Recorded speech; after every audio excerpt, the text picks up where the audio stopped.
Hey, get your vibe on. Get your vibe on.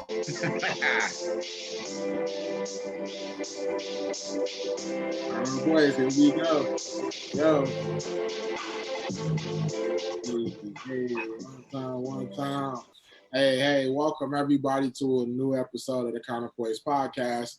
We want to thank you all for joining us today. I am one of your hosts, Avery Stevenson, joined with my other co-host. Hey everybody, I'm Samantha Adams. Hey everybody, I'm Malik Foster, and today we're going to be talking about gun violence. We're going to be discussing the senseless violence in the community and its impact that it has on our community as a people. Yes. And before we go into the topic of the day, we definitely want to pay highlights and tributes to one of our favorite topics, our Black business selection. So this week we have a new entry, or this week's entry for our Black business is, it is Mrs. Stacey Ray Pierce and, Miss Pierce. Oh, man. 1 second, guys. Get this screen showing. All right, here's the Instagram. Here we are. Offers property rentals where people can go rent properties directly from her and these cities, Los Angeles, New York, Orlando, and Miami, as well as concierge services for reserving different events or things of that nature. We also do property management as well, and she's an attorney specializing in trademark work as well as contract. So wanted to give a shout out to Stacey Von Pierce and her, 2 or 3 businesses that she's running as our Black Business of the Week. What's up? Shout out to her. Keep doing your thing, sis. But today, we're gonna get into talking a little bit more about gun violence, like Malik said. But I wanted to start off by talking about it as it relates to the crack epidemic, right? Because there's a whole theory or school of thought out there that gun violence amongst Black people picked up during the crack era. I mean, people still out here smoking crack, so it's not like it's like gone. It's like been eviscerated from the face of the earth. But when crack was introduced to the community back in the 80s, you saw a huge uptick in gun violence.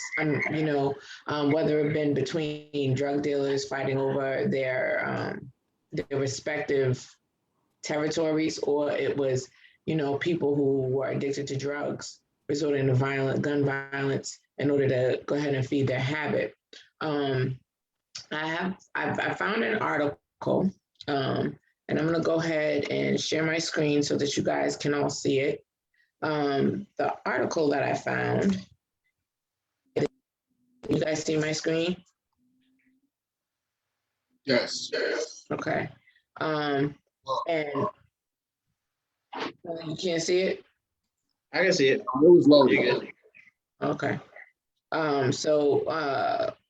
Pretty much on here it talks about the murder rates and how it increased throughout American cities until new restrictions on firearms reversed the trend lines.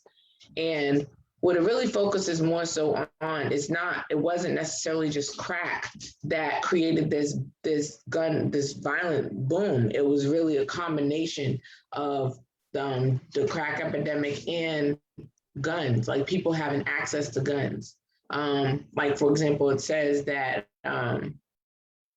you saw the murder rate spike, but by 93, the highest levels it soared, right? But it talks about how, like I just said, that was weird. It talks about how, like I said, it was a combination of the two, and a lot of it had to do with the trend lines between them. But it says that there are new academic papers right here that posit that the drug market dynamics alone don't fully explain why the explosion of crack was so deadly, nor why murders fell in the mid-90s. Instead, they urged that the boom in handgun production and possession gave crack years their fatal character until the new restrictions on firearms reversed trend lines. That was how it related. That was as it related to the war on drugs from the Reagan years, and also the mandatory minimums that were put in place by the Clinton administration. What it doesn't really touch on, excuse me, my dog, what it doesn't really touch on is the fact that those laws also incarcerated a lot of Black men for extended periods of time, and really has had its negative effect on Black families, on the Black community, and how it relates to, you know, Black people being able to just go ahead and thrive in the community. That's on the other side of the coin, right? But when you're talking about gun violence, you know, you see how Black men are also being torn, Black women too, but mostly Black men, right, are being torn from their families. Families are being separated and torn apart, not only because of the incarceration rate, which we've definitely addressed before, but mostly also too because they're being murdered. You know, children are growing up without fathers. Mothers and fathers are outliving their sons, and it's really sad. And you know, we're just going to get a little bit deeper into it as it relates to some of the things that we've seen throughout time as it relates to these things, guys.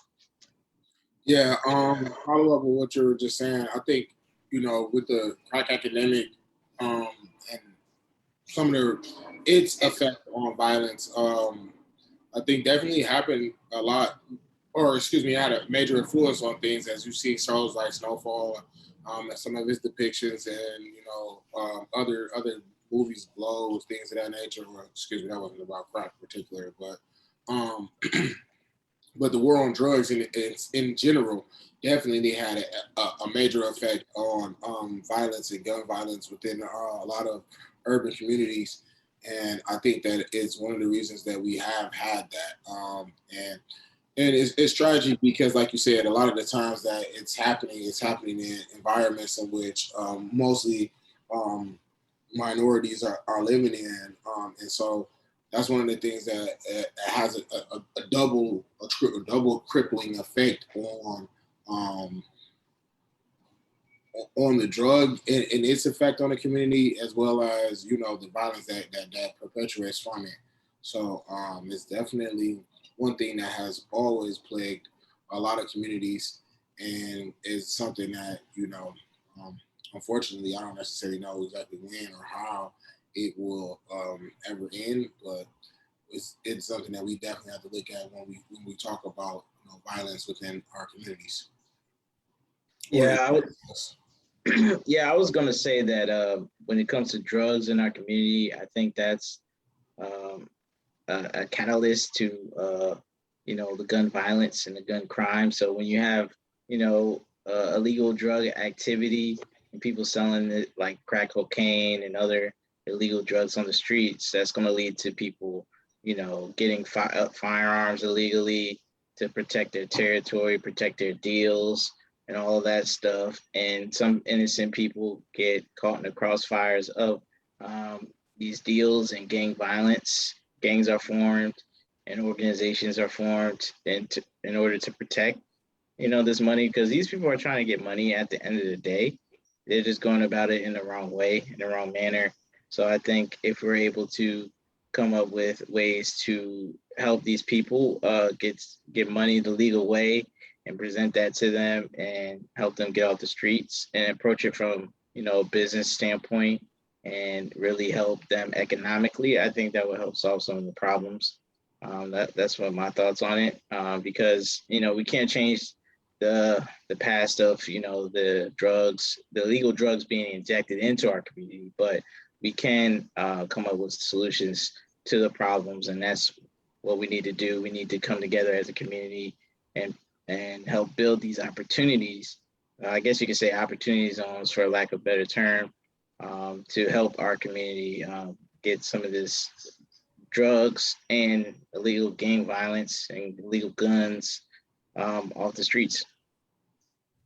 Yeah, but one of the other things that also is a big reason why people get shot in the community, believe it or not, it's men and women. Like, oh, you trying to talk to my girl, or relationships, or the deterioration of a relationship, or whether it be a man that's putting his hands on a woman and the brother and the cousins or whatever go and approach that man, or if a guy tries to holler at a girl who's got a guy, and like it's just all that kind of stuff too. And it's like none of that stuff is worth a life. I know a few people that have been murdered behind that kind of thing. You know what I mean? And I know,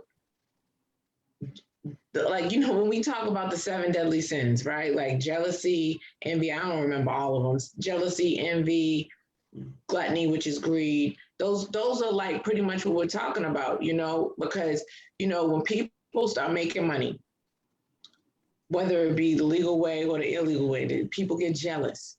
They start hating on them, feeling like, oh no, they don't deserve that, or I deserve that, or I don't feel like they should have that, I should have that instead. Things like that. It's like that's that whole crabs in a barrel syndrome.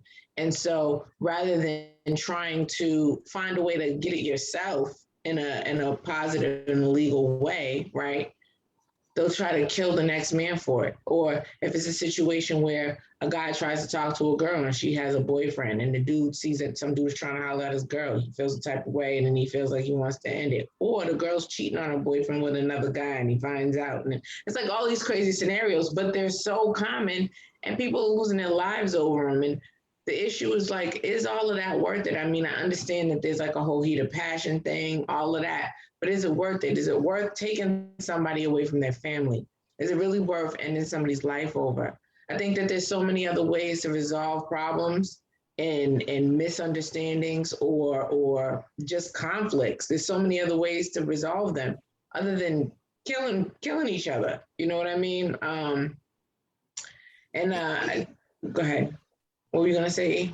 I agree with that, especially in reference to some of the things that you said. But I think sometimes some people take that literally in the sense of like all is fair within like love and war, right? And so unfortunately, like some people look at that, and you might even add business into that too, because the way people move out here nowadays, you know what I'm saying? For business, they feel like that is war, So or people go to war about their business, rather. So let me say that.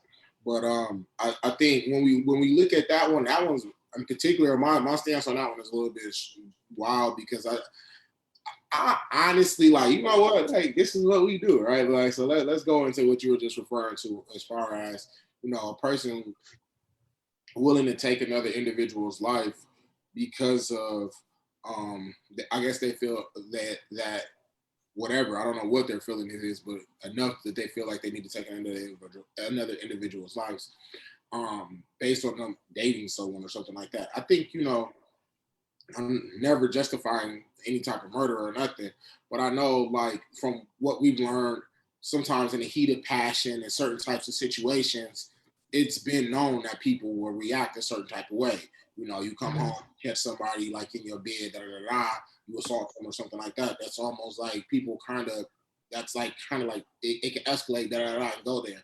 But I think when we talk about a person like finding out about something and then they just get mad enough to want to go, you know what I'm saying, and take that action to go kill, which we'll get it. We're here. This is what we do. We're talking about a deliberate action to think about it, to have time to plan it, then to go actually execute that.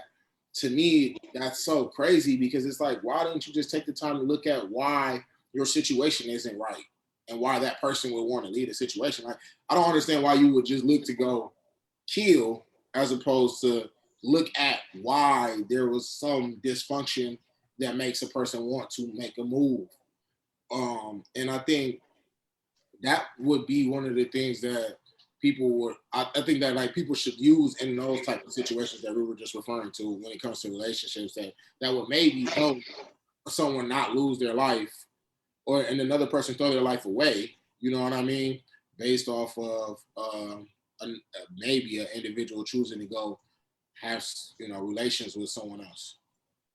Yeah, I was just gonna say to comment on what you were saying, E, like why would people do that? I would say because when you're in a chaotic environment, that's going to breed more chaos. So chaos is going to breed more chaos. So that's one of the reasons why that is. And when you're just in that type of dysfunctional environment and poverty, and that's all you know, and there's nobody to really kind of teach you, and that's trying to like take you out of that really. I mean, there's isolated incidents of it, but as a group, there's not like groups and groups of people trying to take you out of it and really pushing it. I mean, of course, there's a lot of organizations, but are they really on the streets every day, like day to day? It's not like a community, like an organization or one business or one charity can do but so much. Of course, it can help some, but it takes a community. Like just like your shirt says, you're only strong as your village. So it takes a village to help a child. So And that's just to part of the piggyback solution. off, I'm sorry, to piggyback off No, what go you ahead. we always agree too. I think that the strongest village starts within the home.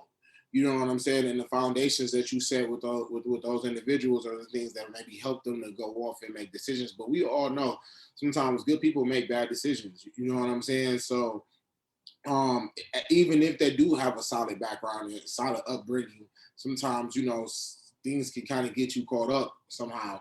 So you know this topic in general is really broad because there's so many different situations, from not only just like you said gang violence that happened to just senseless things. I was talking to a friend of mine the other day and they were telling me about in a neighborhood I went to high school and growing up in, about just how many young people within high school age knowing each other, growing up playing Pop Warner ball type things, shooting each other, killing each other. I think they say like within, and I'm talking about a small town, you know what I'm saying? Not necessarily like a crazy major city, but so I think she's only like 5 or 6 murders in just like a summer, or shootings, and like some people get murdered, some not. But it's just a sense of like act of people not willing to talk their differences out, people not being willing to discuss things or be able to have a conversation and work through it without feeling like, oh, they feel some type of way. So it has to escalate all the way to a point of no return, and it's just like,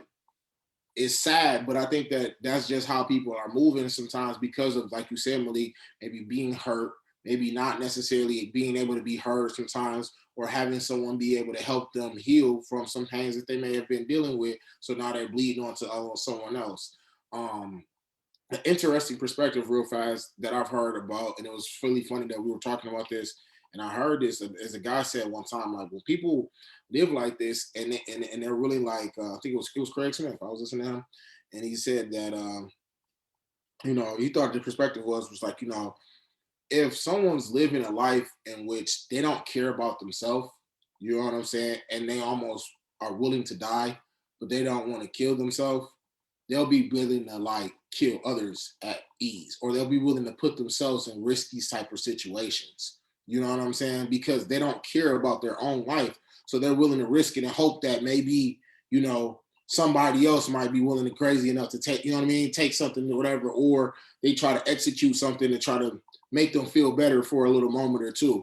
So I definitely feel like, it's a sickness if anyone like, looks to just try to kill first and not, or escalate it to the max without dealing with issues. And it's something that people have to deal with, and we all need to talk to and work on, because, um, be it myself, all honestly, I understand, like, even with just raising the tone of voice, just doing that so quickly, like, it's all part of it. And I think it's something that we all do as a community have to work on. And it starts in little parts, because, like you said, before it escalates to that, it could be, you're raising a voice, or the tone in your face, or the look on your face, or whatever those little, body cues or visual cues that shows that you're being agitated. Uh, Sam, you're on mute. Can't hear you. Sorry about that. Yeah, sometimes it can be a perception too, right? Like sometimes somebody can perceive you have an attitude, or perceive you're upset about something and you're not. You're just being serious. You see what I'm saying? And then they take that personally, and actually, escalate somewhere where it really doesn't need to. I did find another article. This one is from the United States Department of Justice, It's on race and ethnicity of violent crimes and perpetrators. Can you guys see my screen? Yes. All right, so pretty much it talks about, it starts off by talking about how Black people right here make up 13% of the United States population. There are 33% of people who are arrested for non-fatal violent crimes, which include rape, robbery, aggravated assault. For people who don't know what aggravated assault is, that can include, that's any kind of like assault with a deadly weapon or attempted murder. It can range. It just depends on the state and how it's categorized. And it says Black people were 36% of those arrested for those serious non-fatal crimes, including rape, robbery, and aggravated assault. And then it goes on to talk about the Hispanic makeup, which is 18% of the population, 21% are arrested for non-fatal violent crimes. Whites are 60%, and they are arrested for 46% of the non-fatal violent crimes, and 39% of those are serious non-fatal. So let's just stop right here for a second. When you're talking about these statistics, you're talking about these numbers, you can easily say, oh yeah, more white people are arrested than Black people for these crimes. But the thing is, there's way more white people in the country. So when you're talking about 46%, it's not 46% of white people, it's 46% of people arrested. And that's more so because there's more white people walking around in the United States. It's just, it is what it is. But when you look at the prison population, I'm not really 100% sure if it gets into it down more in the article, but when you look at the people that are actually convicted, because arrests are arrests, but convictions are something different. And when you talk about convictions you have, when you look at go into the prison system, you see 80% are Black people and Hispanic people, right? So this, and mind you, this came out this month, right? I think it was this month, where it says whites accounted for 52% of violent perpetrators, and 48% of those were reported to police. Because you guys have to remember, whenever you look at these statistics, this is true for everybody. Anytime you look at these types of statistics, you have to remember it's based on what was reported, because there's a whole bunch of crimes that are committed every day and nobody reports them. So you have to take these numbers with a grain of salt. And also too, one thing that the article doesn't account for is the over-policing of Black communities. So, you know, when you talk about how you have the 80% of Black people incarcerated, not necessarily arrested, but convicted for these types of for violent, well, just for crimes, period. A lot of that also has something to do with the over-policing of Black communities, as opposed to how white communities are policed. So it's a balancing act. Right here, where you have the National Crime Victimization Survey, these come out every year, I think, or every couple of years, and it's based on the information that's provided by the police departments and reports and stuff that they make. It says they realize a criminal arrest is submitted by law enforcement officials to the FBI, and of the 2018 survey is based on interviews from 151,000 households. You have millions of people. This is only 151,000. It's a real small fraction of people. And then it says in 2018, Blacks accounted for 29% of violent crime perpetrators and 35% of violent crimes reported to by police. I think that number is very different. I was a criminal justice major when I was in college.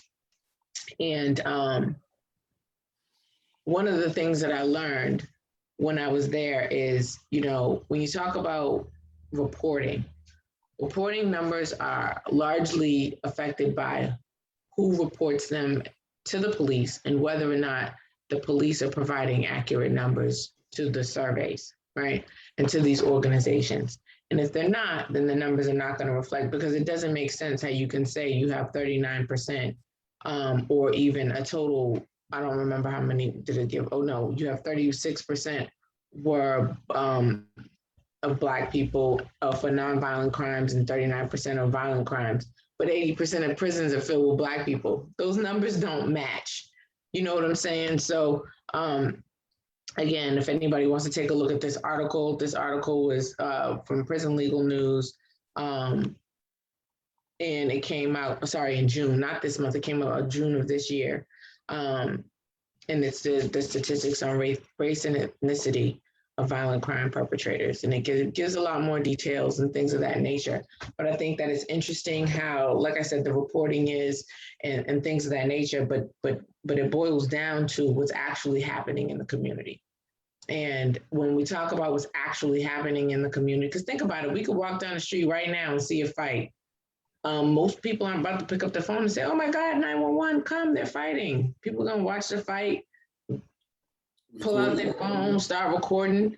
People don't even break up fights anymore like that. You know what I'm saying? Like, I couldn't tell you how many times I've seen videos of men beating on women and nobody's breaking it up. Like, you're just gonna watch that man beat that woman and drag her down the street? I mean, I'm not saying that whatever triggered that fight was something that she could have even started it, but at the end of the day, you're a man and she's a woman. Don't be beating on people. You know what I'm saying? Keep your hands to yourself.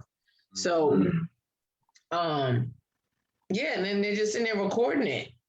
You know, to me, that's like the Princess Diana syndrome, right?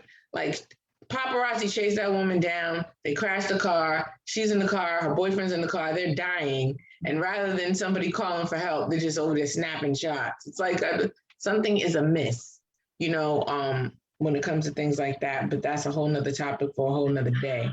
But yeah, like I said, as it relates to these stats, you know, you have to take some of these stats with a grain of salt and just know that at the end of the day, like Malik and Everett was saying, there's got to be different ways and better ways to resolve problems rather than resorting to going to get your gun. You know what I mean? Yeah, I was gonna just say that, like, when it comes to the criminal justice system, I feel as though, you know, Black people are clearly targeted based off the statistics that you've shown. And I even remember looking up some stats on the sentencing project, how 1 in 3 Black men born in 2001 or later are gonna most likely end in prison. So that's 1/3. That's crazy number. I know we still have the private prisons that we're still working on ending. Biden, you need to do that.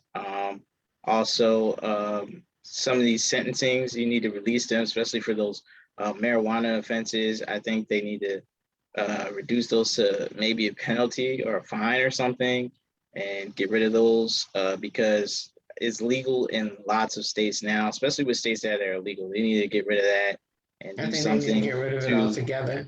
Yeah, exactly. But especially with the states where it's no longer illegal, they need to figure out a way to, you know, release those individuals. And I don't know what's the update on that. Maybe you can speak on it, Sam. Well, I don't have the update on that, but what I can tell you from my own personal experience, here in Georgia, and people are not being prosecuted for possession of marijuana less than an ounce, right? But people are still being arrested for it. And so what happens is, and it's pretty frustrating to see, right? You have John, it's called guy John. He's driving down the street, he gets pulled over, cop says he smells weed, searches the car, finds weed. John goes to jail. Let's say John's license is suspended, or let's say John has the weed and a scale, right? I have a couple cases like that right now. I have a scale, right? Now, whether or not the scale is operable or not, they're searching the car, they're finding the scale, and they're finding the weed. John gets arrested. He goes to jail for possession of marijuana less than an ounce and possession of drug objects.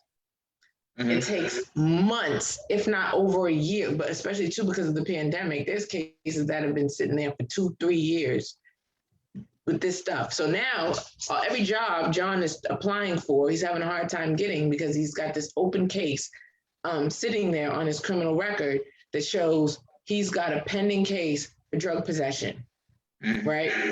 So then he gets to arraignment and the state's like, we're dismissing this weed charge, but we want to convict you on the drug objects. And it's like, it's a scale. Now, you're saying that it's a scale, you're saying that it's drug objects because it was found in conjunction with the marijuana, but if you're dismissing the marijuana charge, why are you still charging him with possession of something that's completely legal to purchase? Right. See what I'm saying? And now he's got a drug objects charge, which could also potentially affect his ability to get a license to carry in the state of Georgia. So round and round and round we go. right? That those are the kinds of things that the ways that it can negatively affect and impact Black folks in the community. But at the same time, you also have, but then what happens, and then you have the whole recidivism thing. Now they come back because now John can't get a job, right? So then John resorts to going to sell drugs. And when I'm talking drugs, I'm not talking about just selling weed. John is selling coke, crack, pills, whatever, right? John now, because he's selling these drugs, has a firearm. He's not supposed to have a firearm. Then he gets a felony. Then he gets convicted of the felony. Comes out now, he really can't get a job. Now John is a convicted felon, has a hard time getting a job. Only thing he can resort to is what? Going back and selling more drugs. Gets a gun. Now that's another charge, possession of a firearm by a convicted felon. And so it just goes deeper and deeper and deeper. Yeah, it's like a cycle, and that's how the system starts. Like, okay, we got you on some little stuff. You serve a little time, then you go back in the streets because the opportunities are limited, and then you do something even more reckless, and then we got you for longer time, and then you come back out, and then that's it. You do something else. You already They have you stuck, locked in a box, and you can't get out. It's like you're just stuck in that box. It's a stigmatization of the criminal justice system. But on the flip side, let's say you have Bob. Bob is violent. Okay. So you have these public policy reasons why you have these rules in place because of people like Bob. Bob is violent. Bob might even have mental health issues, which is a whole nother conversation for a whole nother day because our criminal justice system and our mental health system are just not working well. They try, they have like these remedial measures, but it's not, you have jails that are filled with people that have mental health issues. You know what I'm saying? And so, the way that our law is set up, it's not about whether or not somebody has a mental health issue or whether or not they have the capacity. It's more so about, because capacity is more of a defense. It's more so about whether or not they're competent to stand trial. So I can have a person who's very sick mentally, very, very sick. But if they understand what's going on in the process, we're going to go ahead and push them through. When in actuality, they need help. Because although they may understand the process, it doesn't necessarily mean that it's going to stop them from going back because their illness is causing them to commit these crimes, right? So, you know, that's another aspect of it, which is one of the issues when you talk about the solution of we should all sit down and try and have a conversation about it. You know what I'm saying? Try to find a more productive way of handling these problems out within the community that create these circumstances where people are resorting to gun violence or violence in general, right? But if somebody has a mental health issue, there's not really anything that you can really do because they're not there. They don't have that rationale that's going to allow them to go ahead and function in a different way. You see what I'm saying? And so, you know, that's one of the reasons why when they talk about abolishing the police or, you know, reallocating funds to getting more mental health treatment, even when they're going out on these calls, because there's definitely, I couldn't tell you how many times I've had clients where they were arrested and thrown in jail when the family called because they're like, we need him to be taken to a hospital, or we need her to be taken to a hospital because she's in the middle of a mental health crisis. And the police go, yeah, they're going to jail. And then they go to jail and then they're sitting there and now they're in jail, aren't getting the proper medication, aren't getting the assistance that they need. Then we get them and we're like, okay, we have to figure out whether or not they have the competency to assist in their own trial, right? Or in their own defense. And then we have to get permission from the court to go ahead and send them off to a hospital so that they can be evaluated. Then the hospital is inundated, right? Because they're low on staff, especially due to, you know, COVID. You know what I'm saying? So it's a vicious cycle, but we have to find a better way. You know what I mean? I think that we have to that, and a good friend of mine as well had this solution that he did in our local community back home, which was a gun back program. And that's something that, you know, a lot of communities can do, in which they can, you know, And it's not necessarily the answer to what you were just referring to, pardon me, within the mental health. I do want to excuse that, but just more on theme with what we're referring to on the show, such as gun violence, that's something that I think within a lot of communities that would help. And within that, I think if they have like an amnesty type program in which it's like no questions asked, no nothing, maybe they can have like a little drop box or something like that where people could drop the guns off and kind of like take some of these weapons out of the streets. I know like one of the things that I was told that individuals were able to do, whether they found the gun somehow in the back alley, whatever the case may be, wanted to give one up or however, they were able to receive either vouchers for like either $100 or it might have been either $100 or $300 depending on the type of gun or the size of it. And then I think also it might have been like some AMC gift card or something like that. But a lot of the different community sponsors came in and helped with providing items in which the community could receive, as well as cash donations, along with the a no questions asked type of policy, which allowed the public to feel comfortable providing, weapons and taking them off the streets, and so that they could be in the hands of authorities or other individuals who could disassemble the weapons and make sure that they will no longer be issues for our communities. Yeah, I think I agree with that. I think there are a lot of different ways that we can try to help minimize or mitigate, rather, the amount of violence that takes place in the community. I don't think you can completely eviscerate it, but I do think there are different ways to mitigate it. Like you said, like with the gun buyback program, doing something about mental health in the community, and the policing in the community. And finding other constructive ways of resolving issues. We don't, even in schools, like they don't really teach you how to appropriately problem solve conflict between people. They'll teach you how to solve a math problem or, figure out some science formula or, you know what I mean? Find different ways to be creative and other ways to try to channel certain things, but they don't teach you really how to like conflict resolution. Yeah, like some schools have it, but a lot of schools don't. Like you'll have some mediator and things like that, and that's cool. That's great. You should definitely have that, but it should be everywhere, right? Because in real life, when people have a problem and they can't solve it amongst themselves, violence shouldn't be the answer. They should definitely try to find a better, more constructive way. And I think that those are some things that they should even implement in schools. Because even like if you have two kids fighting over a ball or something in kindergarten, the teacher doesn't really negotiate or mediate the situation. It's like, who had the ball first? Oh, Timmy, you were playing with it? It's Timmy's turn, John.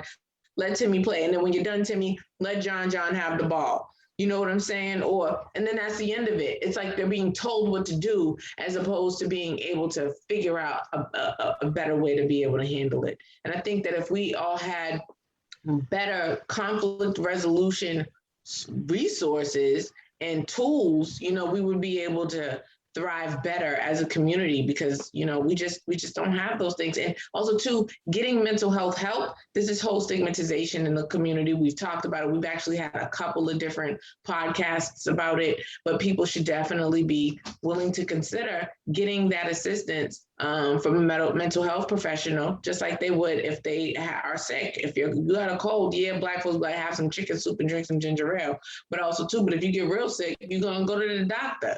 Right? If your arm is broke, you're not about to just go wrap it up yourself. You're going to go to the doctor, and your brain is just as important. Your mind is just as important. Your behavioral health is just as important.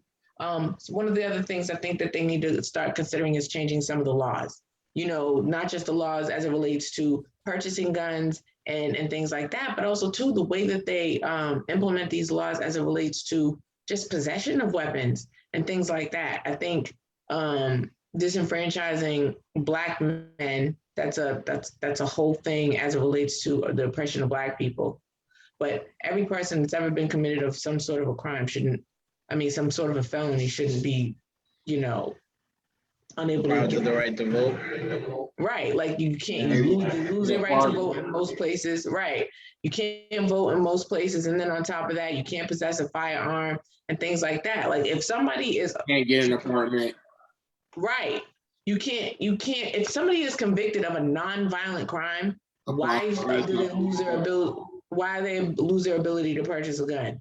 It doesn't make any sense. You know what I'm saying? Like it doesn't. I mean, I get it. Oh, you never know. Yeah, but you never know if somebody's who's never been convicted of any crime.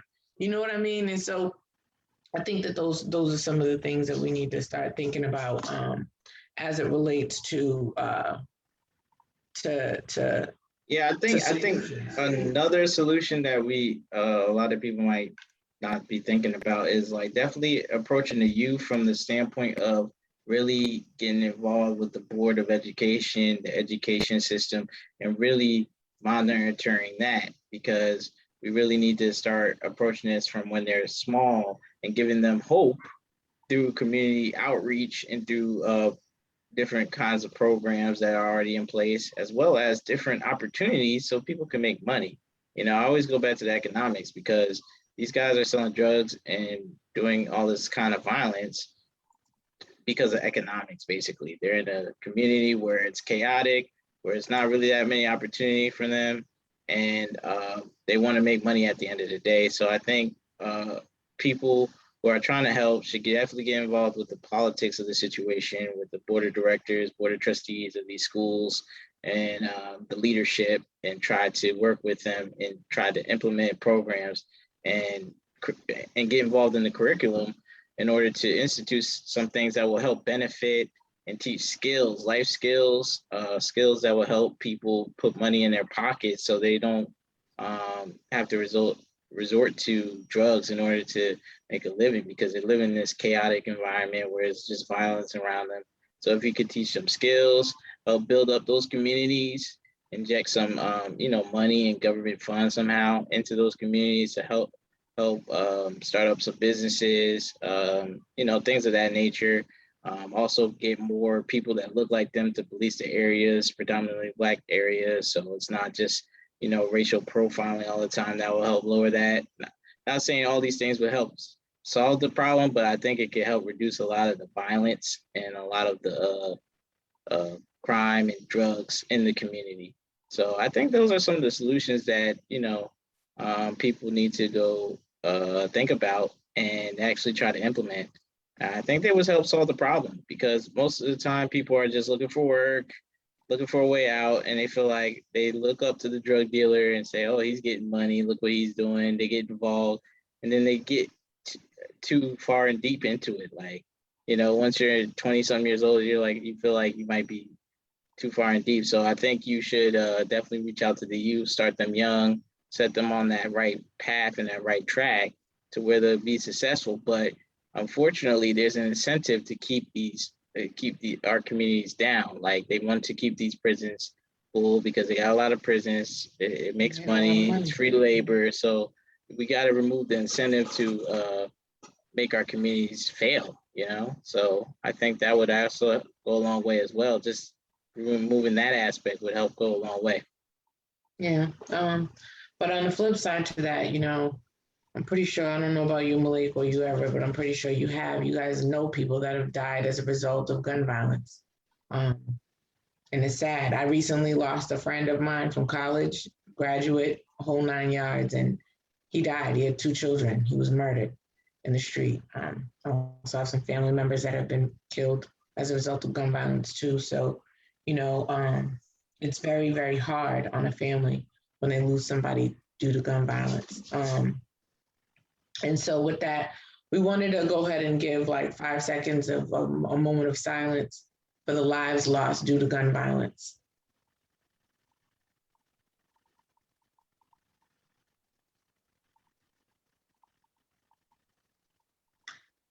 All right, thanks for that, guys. I know that that's kind of a somber thing, but it's also a harsh reality in the lives of a lot of people.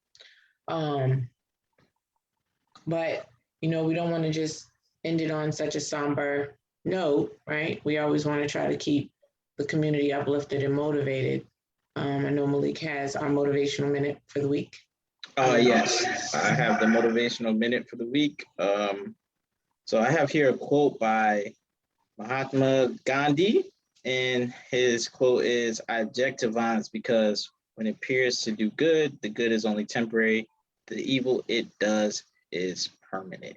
So I definitely think that quote speaks to the topic of the day, that, violence is permanent, and, you want to be against it, because um, when it does appear that it's doing some good, it's just a temporary satisfaction, because somebody's always going to come around, especially when it's gang violence. Somebody's always going to want to retaliate and get their revenge. So, yeah, exactly, ever payback. So I think that was perfect for this show today. Absolutely. And right before we get ready to close, I just want to remind everybody again of our business of the week, which is the SVP Law Firm. They also offer um, property management and property rentals within the cities across the nation. So definitely want to give a shout out to SVP Law Firm and QL. And wanted to thank everybody for coming in today. Watching the show. It was a really good show. I don't know if you guys else want to say anything. You guys can catch me at on Instagram at that guy 2104. Also can catch us live on Wednesdays on our What's Up Wednesday. We do that every Wednesday on Instagram live around 8:30 p.m. Yeah, you guys, it's Malik Foster. You can catch me at Malik M. Foster. That's my personal Instagram, Facebook, and Twitter, all social media handles. Thank you guys for watching our show. Like, comment, share. If you want us to talk about a different topic, please let us know. We'll be more than willing and open to discuss that topic for you guys. We love to hear from you guys. We love to hear the feedback. So thank you for watching, and also catch us Wednesday at 8:30. What's Up Wednesday on Instagram, Counterpoints Podcast. We go live every Wednesday 8:30. Usually lasts about an hour. Also on YouTube around 11:30. We start the live. Maybe sometimes a little later, depending on the situation. And we usually wrap up around 1 o'clock, what we're doing right now. And that's every Sunday, guys. So check us out. And it's always uploaded on YouTube after that. If you want to catch us live, it's at around 11:30, 12. After that, around 2 o'clock, the YouTube video will be uploaded, so you can catch a replay if you ever miss it. And it'll still be on Facebook as well. So thank you for supporting us, and we appreciate it. Absolutely. So my name is Samantha Adams again. If you ever want to follow me on Facebook, my Facebook name is Samantha Adams -ESQ, and on IG it is Samantha Renee 77_ESQ. Again, and just to go ahead and echo the sentiments of Everett and Malik, you can catch us on YouTube. You can see everything that you've ever missed that we've ever put out on YouTube on our Counterpoints podcast. So please make sure you like, share, subscribe to that. We also have a Facebook page and person. So you guys can go ahead and like, share, and subscribe to that.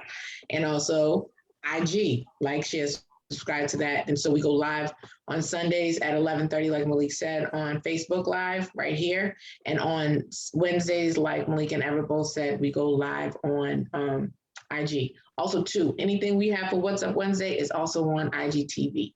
So please make sure you like, share, subscribe, tell a friend, to tell a friend, to tell a friend, and tap in and let us know what you think. Just comment, whatever. We love it. We love you guys' input, because we love y'all. And we do this not just for our own satisfaction and edification, just so we can sit around and chit chat. We can do that on the phone. We do this because we love y'all. So again, thanks for joining us. Yeah, appreciate it. Love, peace. Hey.